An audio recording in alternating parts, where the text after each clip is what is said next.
Hi friends, இன்றைக்கி வீடியோவில் கை கால் வலி, இடுப்பு வலி, முதுகு வலி எது இருந்தாலும் இந்த கஞ்சி வாரத்தில் 3 நாள் குடிச்சிங்கன்னா அந்த பிரச்சனையே இருக்காது. வெயிட்டும் போட மாட்டோம், உடம்பு ஆரோக்கியமாக இருக்கும். வெயிட் லாஸ் பண்ணணும்னு நினச்சா காலையில் டிஃபனுக்கும் நைட்டு டின்னருக்கும் இந்த கஞ்சி குடிச்சிங்கன்னா ஒரு வாரத்துக்கு 2 கிலோ குறையும். வாங்க இந்த கஞ்சி எப்படி செய்கிறது, அதுக்கு தேவையான பொருளெல்லாம் பார்க்கலாம். அதுக்கு கருப்பு உளுந்து 1 கப் எடுத்திருக்கேன். எந்த கப்பால் அளக்குறீங்களோ அதே கப்பால் எல்லா பொருளையும் அளந்து எடுத்துக்கோங்க. உங்ககிட்ட கருப்பு உளுந்து இல்லைன்னா வெள்ளை உளுந்து பருப்பு எடுத்துக்கோங்க.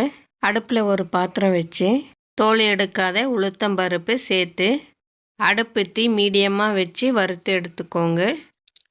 லோ ஃப்ளேம்லேயே வறுக்கும்போது லைட்டாக கலர் மாதிரி வரும் பாருங்கள். இது போல் கொஞ்சம் கொஞ்சமாக கலர் மாதிரி வறுக்கும் போதே வாசனை கமகமானு வரும். இது போல் கலர் மாதிரி வந்ததும் எடுத்துடுங்க. ஒரு தட்டில் போட்டு எடுத்து வைங்க ஆறட்டும். அடுத்ததாக அதே கப்பால் 1 கப்பு பச்சை பயிர் எடுத்திருக்கேன். அதையும் அதே போல் செவக்க வறுத்து எடுத்துக்கலாம். அடுப்புத்தி மீடியமாக வச்சு வறுத்துக்கோங்க.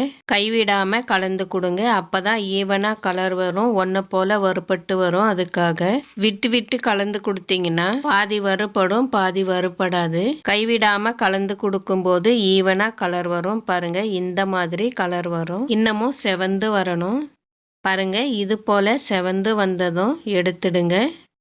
இது போல வறுக்கும்போது கஞ்சி குடிக்கிறதுக்கு டேஸ்டா இருக்கும். அடுத்ததா 3/4 கப் பிளாக் சீட்ஸ் எடுத்திருக்கேன்.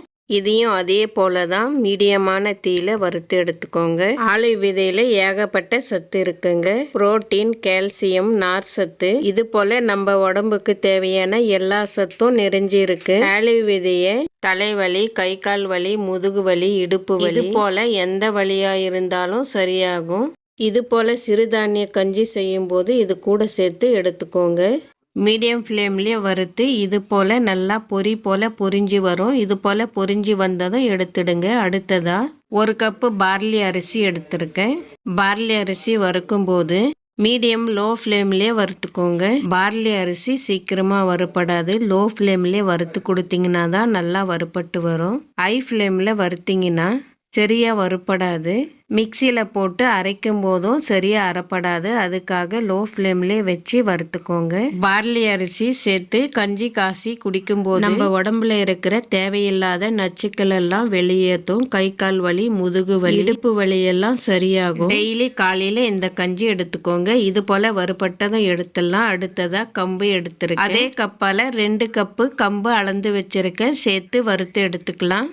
கம்பும் அதே போல் மீடியம் லோ ஃப்ளேம்லேயே வறுத்து எடுத்துக்கலாம். கம்பு சேர்த்து கஞ்சி செய்யும்போது நம்மளோட உடம்பு வலுப்பெறும், வெயிட் ஏறாது. வெயிட் லாஸ் பண்ணணும்னு நினைக்கிறவங்க இது போல் கஞ்சி செஞ்சு டெய்லி காலையில் நைட்டு சாப்பிட்டீங்கன்னா வேகமாக உங்களோட எடையை குறைக்கலாம்.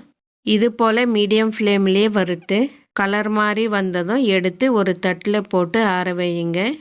இது போல் செவக்க வறுத்துக்கோங்க. அப்போ தான் கஞ்சி டேஸ்டாகவும் வாசனையாகவும் இருக்கும். இது போல் வறுபட்டதும் எடுத்துடுங்க. அடுத்ததாக சோளம் அதே கப்பால் 2 கப்பு சோளம் எடுத்திருக்கேன். சோளம் வறுக்கும்போது ஜாஸ்தி சேர்த்து வறுக்காதீங்க, கொஞ்சம் கொஞ்சமாக சேர்த்து இது போல் வறுத்துக்கோங்க. சோளமும் அவ்வளோதான். சோளத்துலேயும் ஏகப்பட்ட சத்து இருக்கு. இன்னைக்கு சேர்த்து வறுத்திருக்கிற எல்லா பொருளுமே உடம்புக்கு ஆரோக்கியத்தை தரக்கூடிய பொருள் தான் சேர்த்து வறுத்திருக்கேன். இது போல சேர்த்து வறுத்து கஞ்சி செய்து குடிக்கும்போது கை கால் வலி, இடுப்பு வலி, முதுகு வலி இருக்கிறவங்க இது போல கஞ்சி டெய்லி ஒரு டைம் எடுத்தீங்கன்னா அந்த பிரச்சனையே இருக்காது. இது போல வறுபட்டதும் எடுத்துடலாம். இன்னொரு முறை சேர்த்து வறுத்துக்கலாம். நம்மளுக்கு வெயிட் ஏறக்கூடாது, நம்ம ஆரோக்கியமாக இருக்கணும்னா இது போல் வறுத்து அரைச்ச இந்த கஞ்சியை டெய்லி ஒரு டைம் எடுத்துக்கோங்க. அடுத்ததாக 1 டேபிள் ஸ்பூன் வந்தியம் எடுத்துருக்கேன். எடுத்த பொருளெல்லாம் 1.5 கிலோ இருக்கு. 1 டேபிள் ஸ்பூன் வந்தியம் எடுத்து வறுத்து சேர்த்துக்கோங்க. ஜாஸ்தி வந்தியம் சேர்க்காதீங்க, கஞ்சி குடிக்க சொல்ல கசப்பு வரும். அதுக்காக வந்தியம் சேர்த்து இது போல் நல்லா செவக்க வறுத்த பொருளிலேயே சேர்த்துடுங்க. அடுத்ததாக ஸ்டவ் ஆஃப் பண்ணிவிட்டு 1 டேபிள் ஸ்பூன் ஓமம் எடுத்திருக்கேன். அந்த சூட்டிலேயே கலந்து கொடுத்து கம்பு வறுத்ததில் சேர்த்துடுங்க. இது போல் எல்லா பொருளும் வறுத்து தனித்தனியாக எடுத்து வச்சுருக்கேன். சோளம் தனியாக ஒரு தட்டில் எடுத்து வச்சுருக்கேன். ஓமமும் கம்பும் ஒரு தட்டில் போட்டு எடுத்து வச்சுருக்கேன். எதுக்காகன்னு அப்புறம் சொல்கிறேன். அடுத்ததாக பார்லி அரிசி வெந்தயமும் தனியாக ஒரு தட்டில் போட்டு எடுத்து வச்சுருக்கேன். அடுத்ததாக பச்சைப்பயிறு, கருப்பு உளுந்து, ஃப்ளாக்ஸ் சீட்ஸ் இது மூணுமே தனித்தனியாக வறுத்து ஒன்றா ஒரு தட்டில் போட்டு எடுத்து வச்சுருக்கேன். இது போல் வறுத்த பொருளெல்லாம் நீங்கள் மிஷினில் கொடுத்து அரைக்கிறதுனாலும் அரைக்கலாம். நான் மிக்சியில் தான் அரைக்க போகிறேன். அதுக்கு ஒரு மிக்சி ஜார் எடுத்திருக்கேன். முதல்ல பார்லி அரிசியும் வெந்தயமும் சேர்த்து நைஸாக அரைச்சிக்கலாம். கொஞ்சமும் கொரகொரப்பு இல்லாமல் அரைச்சிக்கோங்க. பார்லி அரிசி சீக்கிரமாக வேகாது. நைஸாக அரைச்சிட்டிங்கன்னா சீக்கிரமாக வேகும். அதுக்கு தான் எல்லா பொருளுமே தனித்தனியாக எடுத்து வச்சுருக்கேன். ஒன்று ஒரு மாதிரி அரைக்கணும். இப்போ அரைச்சி எடுத்துக்கலாம். இது போல் அரைச்சி எடுத்துக்கோங்க. கொஞ்சமும் கொரகொரப்பு இல்லாமல் இந்த மாதிரி நைஸாக அரைச்சிக்கோங்க. சலிக்கணும்னு அவசியம் இல்லை. நம்ம கஞ்சி தான் காச போகிறோம். நைஸாக அரைச்சிங்கன்னா இந்த மாதிரி போதும். இது போல் அரைச்சி ஒரு வாய் அகலமான பாத்திரத்தில் போட்டுக்கோங்க. மிக்சியில் அரைச்சதால் மாவு சூடாக இருக்கும். நல்லா ஆறின மேலே தான் ஒரு டப்பாவில் போட்டு வைக்கணும். அதுக்காக இது போல் வாய் அகலமான பாத்திரத்தில் போட்டு ஆற வச்சு எடுத்து வையுங்க. அடுத்ததாக ஆலிவ் விதை, கருப்பு உளுந்து, பச்சைப்பயிறு சேர்த்து அரைச்சிக்கலாம். ஒரே முறையாக போட்டு அரைக்காதீங்க. கொஞ்சம் கொஞ்சமாக போட்டு அரைச்சிக்கோங்க. பாருங்கள், இந்த மாதிரி அரைச்சி இதே பாத்திரத்தில் சேர்த்துக்கோங்க. அடுத்ததாக இன்னொரு முறையும் சேர்த்து அரைச்சிருக்கேன். அடுத்ததாக கம்பு, ஓமம் எடுத்திருக்கேன். இது ரொம்ப நைஸாக அரைக்காதீங்க. லைட்டாக கோர்ஸாக அரைச்சிக்கோங்க. ரொம்ப நைஸாகவும் இருக்கக்கூடாது, ரொம்ப கொரகொரப்பாகவும் இருக்கக்கூடாது. பாருங்கள், இது போல் அரைச்சி எடுத்துக்கோங்க. இது போல் அரைச்ச மாவை இதே பாத்திரத்தில் சேர்த்துக்கோங்க. பார்லி அரிசி, கருப்பு உளுந்து, பச்சைப்பயிறு, ஃப்ளாக்ஸ் சீட்ஸ் நைஸாக அரைச்சி வச்சுருக்கேன். கம்பு லைட்டாக கோர்ஸாக அரைச்சிருக்கேன். இது போல் அரைச்சிக்கோங்க. கஞ்சி குடிக்க டேஸ்ட்டாக இருக்கும். கம்பு மாவும் இந்த பாத்திரத்துலேயே சேர்த்துக்கலாம். அடுத்ததாக சோளம் எடுத்திருக்கேன். சோளமும் அதே மாதிரி தான். ரொம்ப நைஸாக அரைக்காமல் லைட்டாக கோர்ஸாக அரைச்சிக்கோங்க. அதே போல் அரைச்சி இந்த பாத்திரத்துலேயே சேர்த்துக்கலாம். இது போல் அரைச்சி கஞ்சி செய்யும்போது, கஞ்சி குடிக்கும்போது லைட்டாக அங்கங்கே கொரகொரான்னு இருக்கிறதால வாயில் கடிப்படும். குடிக்கிறதுக்கு டேஸ்ட்டாக இருக்கும் இந்த கஞ்சி. இது போல் அரைச்சி சேர்த்துக்கோங்க. எல்லா பொருளும் இது போல் அரைச்சி ஆனதும் இந்த மாவை நல்லா கலந்து கொடுத்துடுங்க.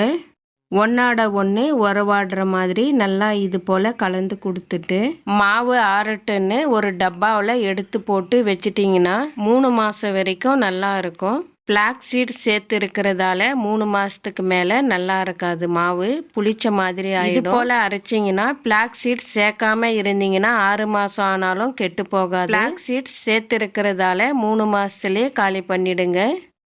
இது போல் கலந்து ஆனதும் ஒரு டப்பாவில் போட்டு எடுத்து வச்சிடுங்க. வெயிட் லாஸ் பண்ணணுன்றவங்களும் வெயிட் ஏறக்கூடாதுன்றவங்களும் இது போல் சிறுதானிய கஞ்சி செஞ்சு சாப்பிடுங்க. மாவு வச்சு இன்ஸ்டண்ட்டாக கஞ்சி எப்படி செய்யறது, அதுக்கு ஒரு பாத்திரத்தில் 1/2 கிளாஸ் தண்ணி எடுத்துக்கோங்க. இது போல் 1/2 கிளாஸ் தண்ணி எடுத்ததும் ஒருத்தருக்கு கஞ்சி காசுறீங்கன்னா அரைச்ச மாவை 1.5 டேபிள் ஸ்பூன் இந்த தண்ணியில் சேர்த்துக்கோங்க. சூடான தண்ணியெல்லாம் எடுக்கல, சாதாரண பச்சை தண்ணி தான் எடுத்திருக்கேன். தண்ணியில் சேர்த்து இது போல் கட்டி பிடிக்காமல் இந்த மாதிரி கலந்துக்கோங்க. இது போல் கலந்து ஆனதும் அடுப்பில் ஒரு பாத்திரத்தில் 1 கிளாஸ் தண்ணி கொதிக்க விட்டுருக்கேன். இது போல் சலசலன்னு கொதித்ததும் கஞ்சிக்கு தேவையான சால்ட்டு சேர்த்துக்கோங்க. சால்ட்டு சேர்த்து கலந்து கொடுத்துடுங்க. ஸ்டவ் லோ ஃப்ளேமில் இருக்கட்டும்.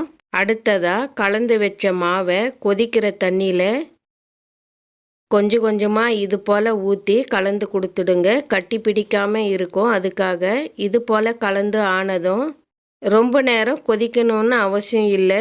எல்லா பொருளும் வறுத்து அரைச்சிருக்கிறதால 1 நிமிஷம் இது போல் கொதிக்க விட்டு தட்டு மூடி 5 நிமிஷம் அப்படியே விட்டுடுங்க.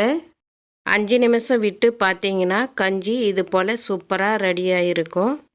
இது போல் மாவு அரைச்சி வச்சிட்டிங்கன்னா இன்ஸ்டண்ட்டாக தண்ணி இது போல் கொதிக்க வச்சுட்டு 5 நிமிஷத்தில் ஹெல்த்தியாக டேஸ்ட்டாக இந்த கஞ்சி குடிக்கலாம். முதுகு வலி, கை கால் வலி, இடுப்பு வலி இருக்கிறவங்களும் குடிக்கலாம். அதுக்கும் சரியாகும். வெயிட் லாஸ் பண்ணணுன்றவங்களும் இந்த கஞ்சியை குடிக்கலாம். வெயிட் ஏறக்கூடாதுன்றவங்களும் இந்த கஞ்சி குடிக்கலாம். இந்த மாவு இருந்தா போதும், இன்ஸ்டண்டா இது போல 5 நிமிஷத்துல இந்த கஞ்சி செய்யலாம். ஈஸியா செய்யுங்க, ஆரோக்கியமா இருங்க. இந்த வீடியோ பிடிச்சிருந்தா வீடியோக்கு ஒரு லைக் போடுங்க. நம்ம சேனலை சப்ஸ்கிரைப் பண்ணலன்னா சப்ஸ்கிரைப் பண்ணிக்கோங்க. அப்படியே பக்கத்தில் உள்ள பெல் பட்டனும் தட்டி விடுங்க. அப்பதான் நான் போடுற வீடியோ உடனே நீங்க பார்க்கலாம். இன்னொரு வீடியோவில் பார்க்கலாம். தேங்க்யூ.